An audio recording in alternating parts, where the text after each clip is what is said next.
Today on the show, we have Jackie, our very own podcast editor and a broche dancer and instructor. On this episode, we talk about the community of ballet, why we love to dance, and Jackie's journey to becoming a teacher. Enjoy! Well, I'm excited to have you on the show today, Jackie, because you are behind the scenes editing everything, getting to hear all these stories, and now we get to hear yours. Yeah, it's fun. So you are obviously the editor of this podcast and also one of our teachers here at the studio and a dancer at the studio. And you've been with the studio since, my gosh, almost the very beginning. Maybe the first group or the second group or one of the very early groups of people who were part of the studio. So I'm excited to hear your story. I know like most of your story, but I'm sure I don't know it all from beginning to end in one sitting. So I'm excited to actually hear it. Yeah. So what's the beginning? Where did it all start for you?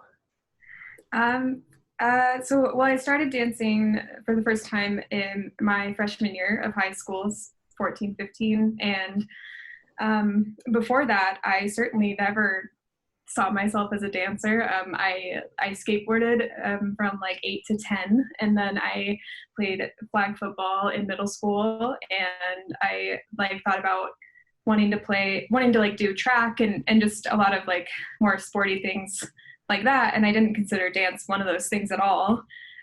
One, because it was like, I thought it was something you had to do when you were really little and that you had to be like really a graceful person, which I didn't consider myself at all. And so, yeah, just like, it really never was on my radar.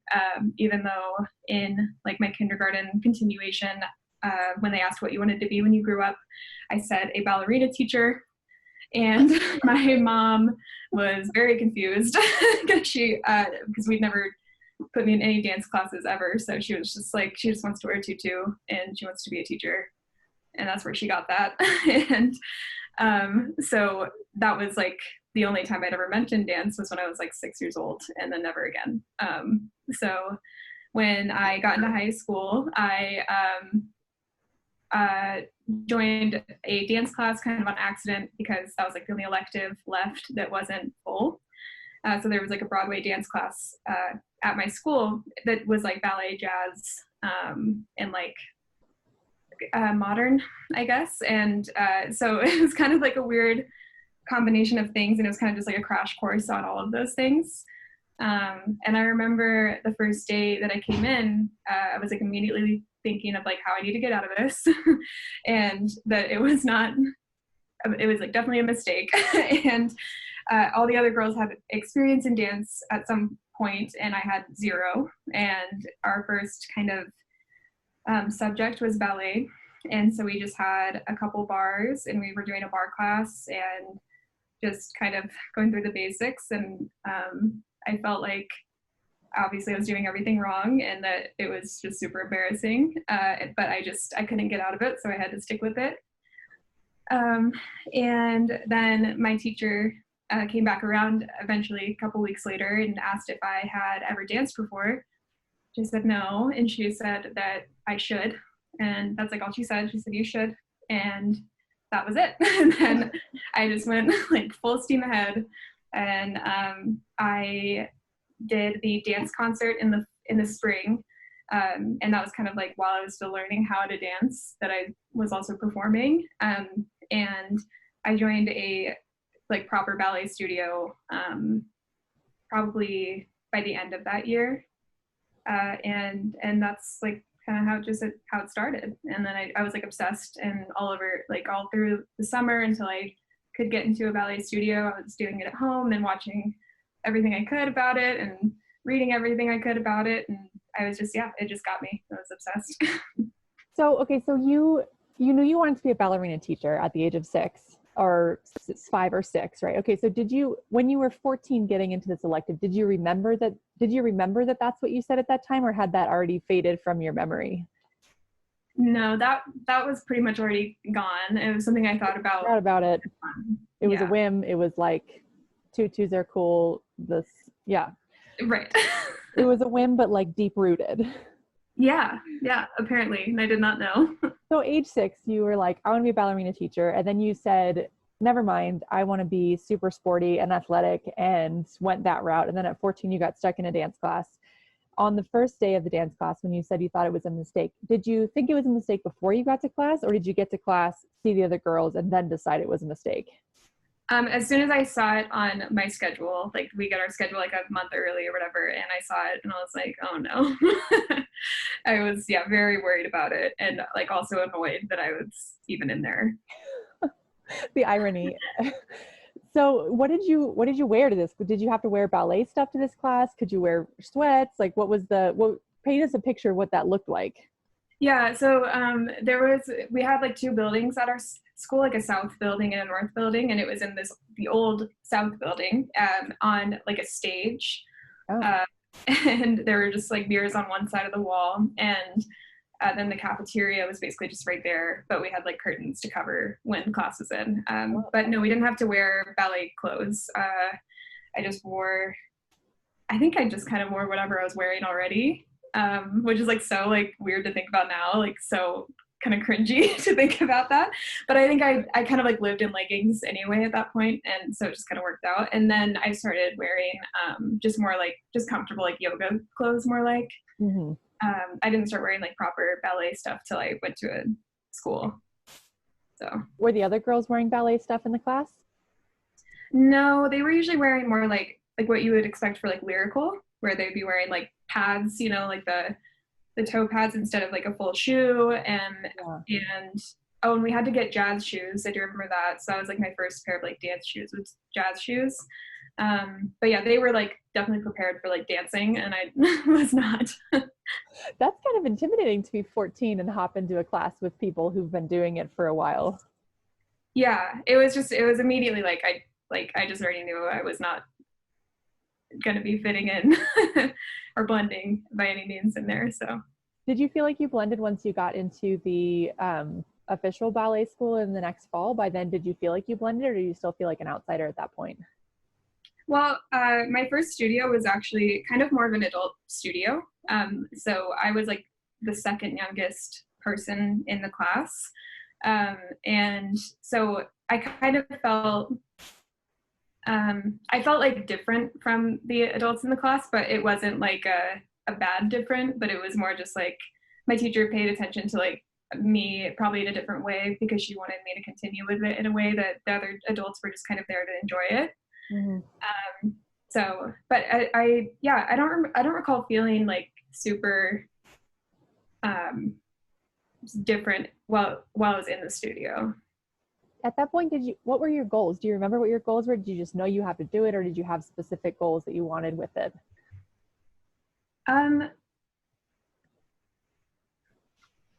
I think right away I didn't really have any goals with it because I just didn't know what you do with ballet.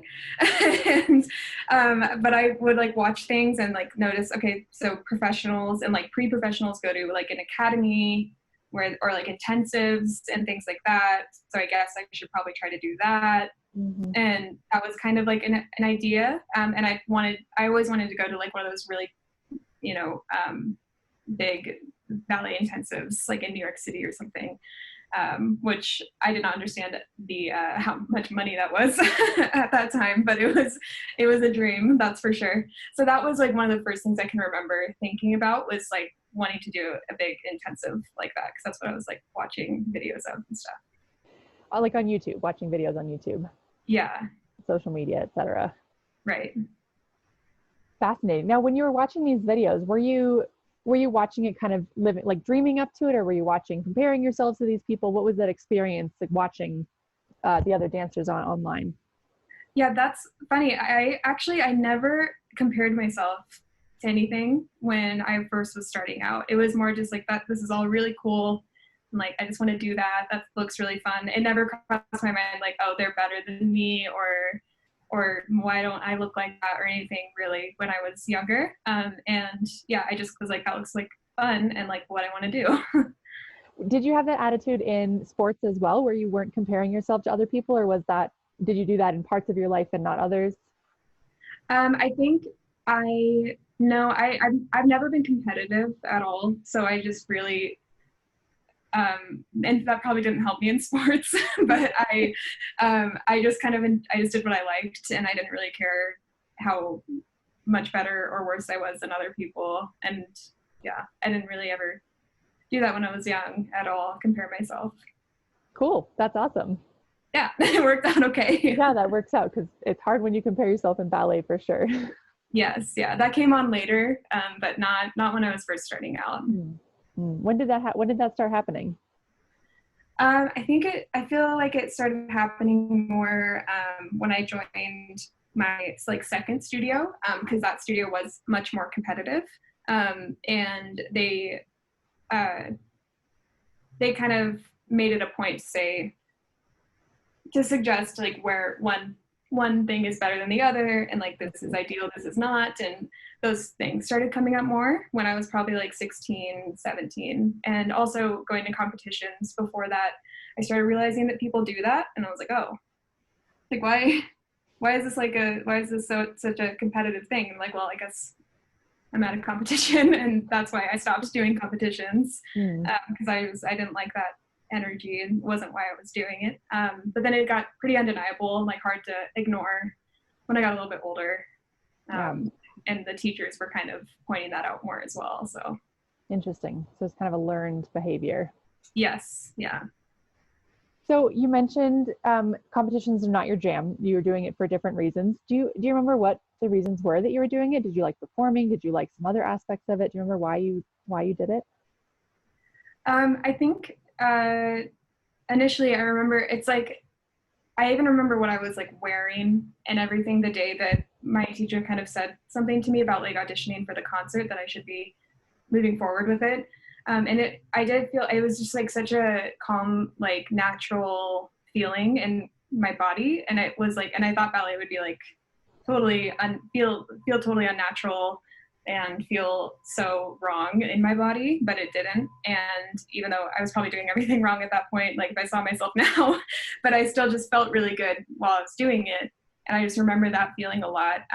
And then it turned out I really loved performing, which I like don't like talking in front of people. I sang and stuff, and I was in choir, and I hated all of that, being on stage in front of people doing anything else. But dancing, for some reason, I was like in my own world, and it just worked. That's awesome. It's like a different way of expressing yourself without having to use your words. Right. Yeah. Right. So at some point you took a break from ballet. Yeah. Was that after high school? Like right at the end of high school? Yeah. June. It was like June. The beginning of June was like my last performance and at my studio, and then that was it. And then I stopped. Did you stop because the circumstance, like you're out of high school and circumstance changed, or was it like you wanted to quit? Yeah, I think, definitely it wasn't that I wanted to, but I was like planning on going to college and possibly minoring in dance, but that kind of fell through, and I moved to Denver from like Castle Rock, which is just south of Denver, once I graduated to go to school, but then it just kind of fell through and I wasn't able to. So then I just didn't dance because I couldn't find anywhere to dance. So I quit for like a year and a half-ish. Did you want to dance while you were quit, or did you let it kind of fade from your memory and fill it with other stuff? Yeah, I missed it for a little while, and then I went through this like feeling of just, well, I'm never going to do anything with it again, and like I can't make anything out of it anyway. I need to just drop it. So I like unfollowed anything that was ballet related, and I like left all of my dance stuff at my like parents' house, and I just was like, we're moving on. It's a new thing, and I need to like drop that dream, because it was like my entire life. I was doing school, dance at school and dance at the studio, and everything in between, doing weekend intensives and all this stuff, and then all of a sudden it was just done. And so all that work that I did was just like for nothing, is almost how I felt. And it was just kind of like, that was nice. That was a nice like little time. And then I was like, okay, now I need to like figure out what I'm actually going to do. Right. And like so time to grow up. Right. Yeah. So did you feel like it was maybe too painful to do just a little bit of ballet, and you really had to like take a clean break and like package that up and ship it off? Is that kind of what I'm hearing? Yes, yeah, totally. It was like too much to even like remember ballet. It was like, or dancing in general. Yeah, it's just like it's just done. Like I just need to move on from it. It's just that part of my life is over. Yeah. Yeah. So what changed? Um, I don't know. I was at work. I was working at a restaurant like late nights. So like my sleep schedule was crazy. I was not taking the best care of myself. Wasn't like in a very good headspace, and I felt very like stagnant. Like nothing was gonna be progressing, and I just was like gonna work at this restaurant forever and do nothing that I was passionate about. So I just I was feeling like super. Like I just needed it. I needed a change, and I knew that, but I didn't know exactly what it was. Mm-hmm. And I think I was talking to just a coworker about that I used to dance or something, and then I just thought about it, and I was like, oh yeah, I used to do that. And I like got off work and I sat down in like this little lounge area that we would go to after work, and I just looked up like dance classes near me, and Broche came up, and I was like, well, I'll remember that for later, and because I was like too scared to commit. And then I think like the next day, I think I registered for a preview, and that was just I just found it, and I was like, okay, let's just see what happens. Were you nervous? Yes, yes. I almost didn't go. And I was like talking to my grandmother about it, and she was like, you better go. Like, you just got to try. And so I did because like she wanted me to. I don't know if I would have otherwise, because it was like super scary to like think of seeing how much I've digressed, or like seeing myself in a leotard, like not ideal. Didn't really want to deal with any of that. Yep. So I was like super nervous, like shaking nervous. Were you scared about the emotions that might come back too, about kind of the past life? Was any of that on your mind too? Yeah, I was, and it comes back to like not being able to be full in it the way that I was before, and then facing again that I will never be professional, because like I still had that mindset no matter what, basically for a long time, that I would never make anything of it anyway, and so it's like, is it really worth it to like go through that again? Right. Is it worth it to have it just a little bit when you really just want it all the way? Right. Yeah. Now, after the preview, I know I didn't see you for a while. Yes. Right, because were you nervous again after the preview? Like you came in for the preview, we got through it, but then it was like, oh my gosh, what have I done? Yeah.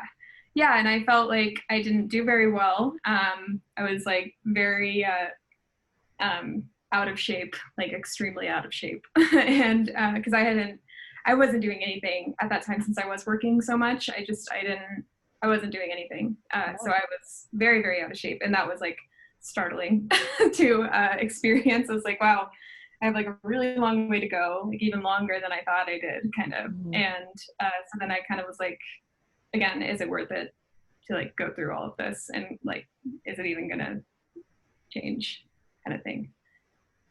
And then I got an email like in December or so, maybe it was November, and from you, and it was just like a nice like, oh, like she remembered me and like wants me there. And I guess that's like all it takes, is somebody saying like, hey, you can do it. And then I'm like, okay, if you say so. So you must have really wanted to do it. You just needed a little push to get back into it. Yeah, I think so. It's amazing, those voices in our own heads, and what it takes to convince or dissuade those voices. It sounds like your voice was like, you had 90% saying do it, and that 10% was like, don't do it. And it only took one little push to be like, okay, fine, we'll do it. Yeah. Right. Yeah. So, okay, so the preview lesson is only half an hour. And then obviously your first class was probably 90 minutes. Right. How did that go? Do you remember? Do you remember your first class? Kind of. I think I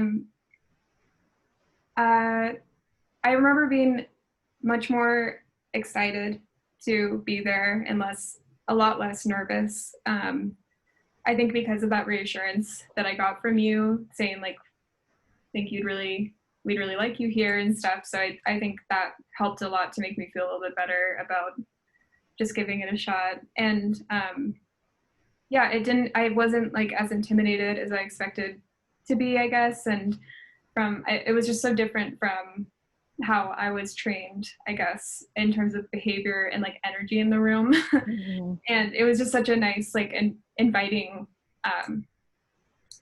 environment. And so I feel like I kind of jumped into it a lot more easily once we got started.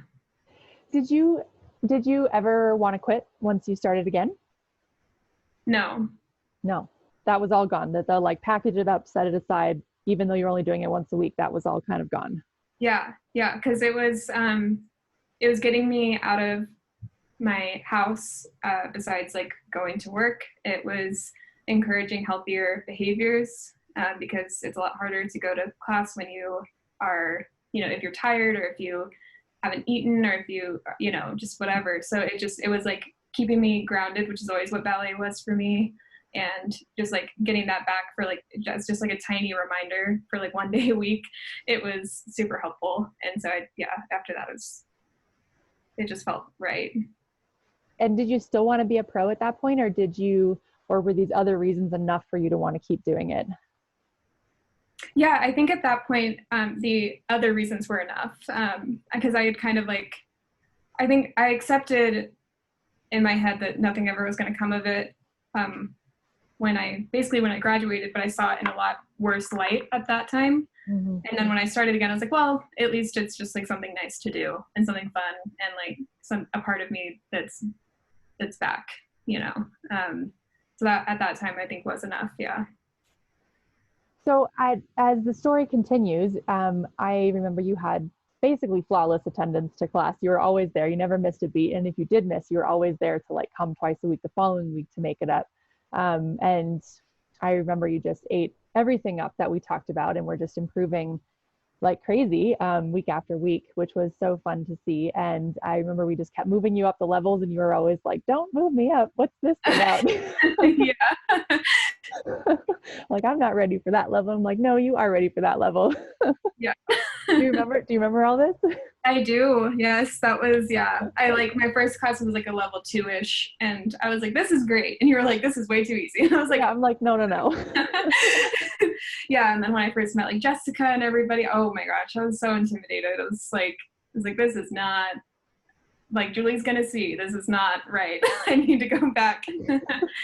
But yeah, it was a challenge that I'd never really faced either, because like most people, like my second studio didn't really acknowledge me very much. I just wasn't like at the top of the priority list. So to have somebody who was like always pushing me and always like believing that I could do more was something else. I never really felt that before. Well, I pushed you very far, obviously, into teaching after maybe a year of being with the studio. Was it a year, or was it more like a few months? I feel like it was more like a year. Yeah, I think I started, let's see, like at the end of 2017. Okay, and you started teaching like halfway through 2018, so yeah. About 5-6 months. Yeah. Yeah, so basically, I was ready to bring on teachers to help with our beginner classes, and what better people than the people who already get what we're doing and what we're trying to do and how awesome adults are. So I invited Jackie to learn how to teach and to take some beginner classes, and then your schedule eventually grew to 20-30 hours a week of teaching. Yeah. Levels all the way up through point. So man, tell me about that experience from your perspective.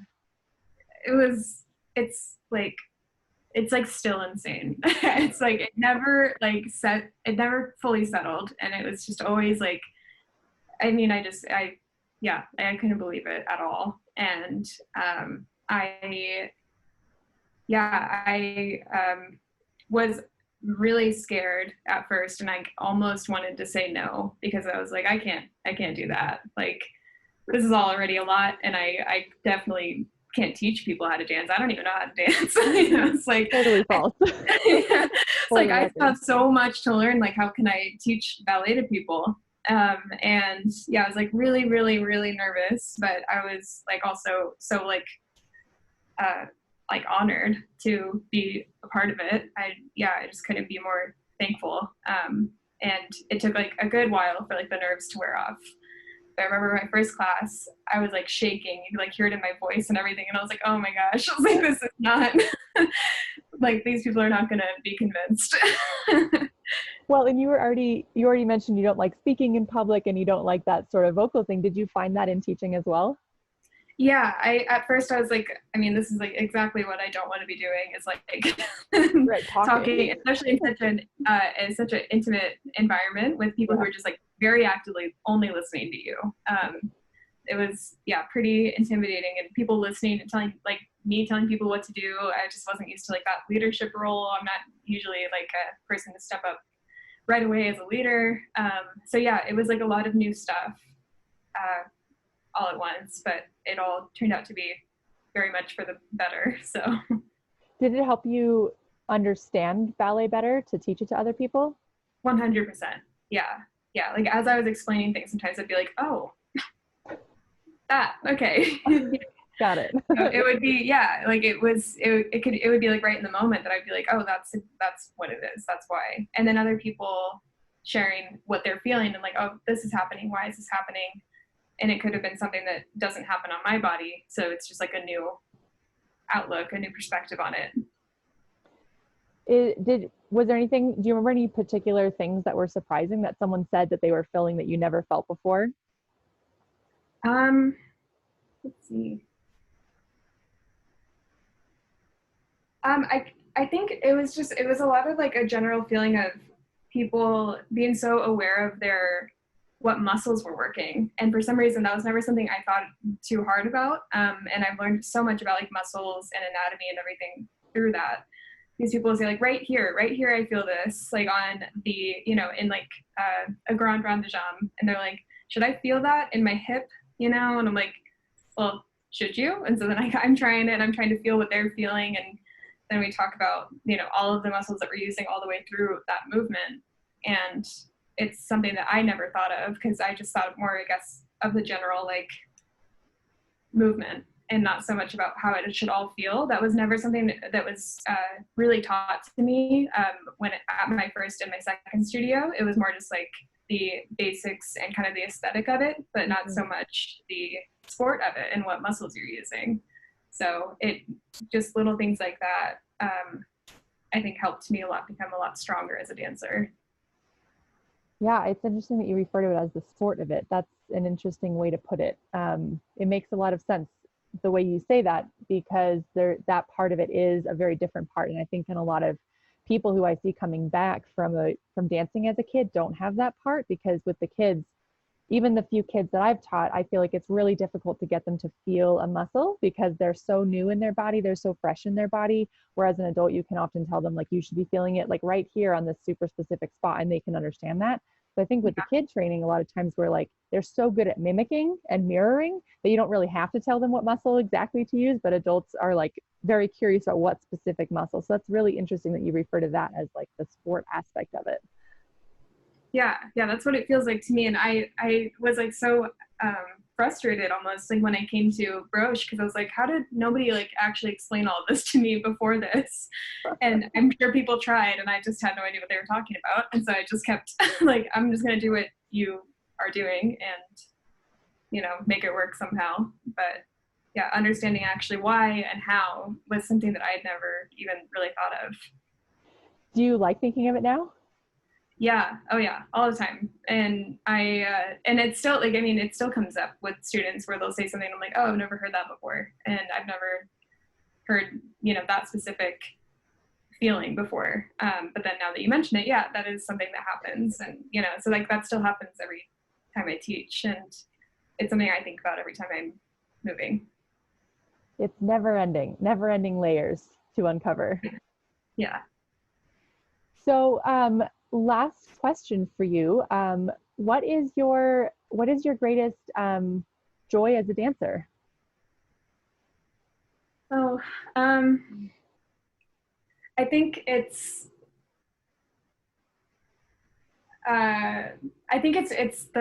the community of it. Honestly, I think that that's proven to be something that I needed more than anything through dance, and I just didn't know when I was going through it all where it was easy. It was easy to walk away, I think, to an extent at first, because I could still, if I wanted to, I could still be creative on my own and have choreography and do ballet in my house and whatever. But that wasn't enough for me, I don't think. And so I think when I came to Broche and met so many amazing people who just get it and understand that dancing is so much deeper than just looking pretty and doing the steps. It was I was like, oh, other people think this way and other people feel this way about it. It's not just you're doing it because you're told to kind of thing. So that sense of community, and the fact that it goes on after dancing and everything, it's always going to be there. And that's something that I don't think I would have had otherwise. And it taught me a lot about connecting with people. Well, that's awesome. It's really I would say it's more than dance. We're doing a lot more than just ballet here. We're shaping our lives, we're shaping our minds, and we're creating something much bigger. It's much more than a tendu, right? It's a much bigger thing for many of us to be with people who also like tendus, right? That's a big deal to be, right? Yeah. Because you've got to be a certain type of person to enjoy the technicality of a tendu, right? That's a certain type of mindset and type of cultivation of all of that. So it was really, really fun to have you on today, Jackie. Thank you for having me. Much more dancing is in your future. Yes. Thank you so much for having me. Thanks for listening today, dancers. For more adult ballet, you can follow our studio on Instagram and Facebook at Broche Ballet. You can follow me on Instagram at Julie the Ballerina, or check out our blog and YouTube channels for even more content. You can also dance with us in our online studio. To have your story featured on our podcast, email us at hello@brocheballet.com. Today's show was produced by Jackie Dohleman. I'm Julie Gill, and this was Broche Banter. Happy dancing!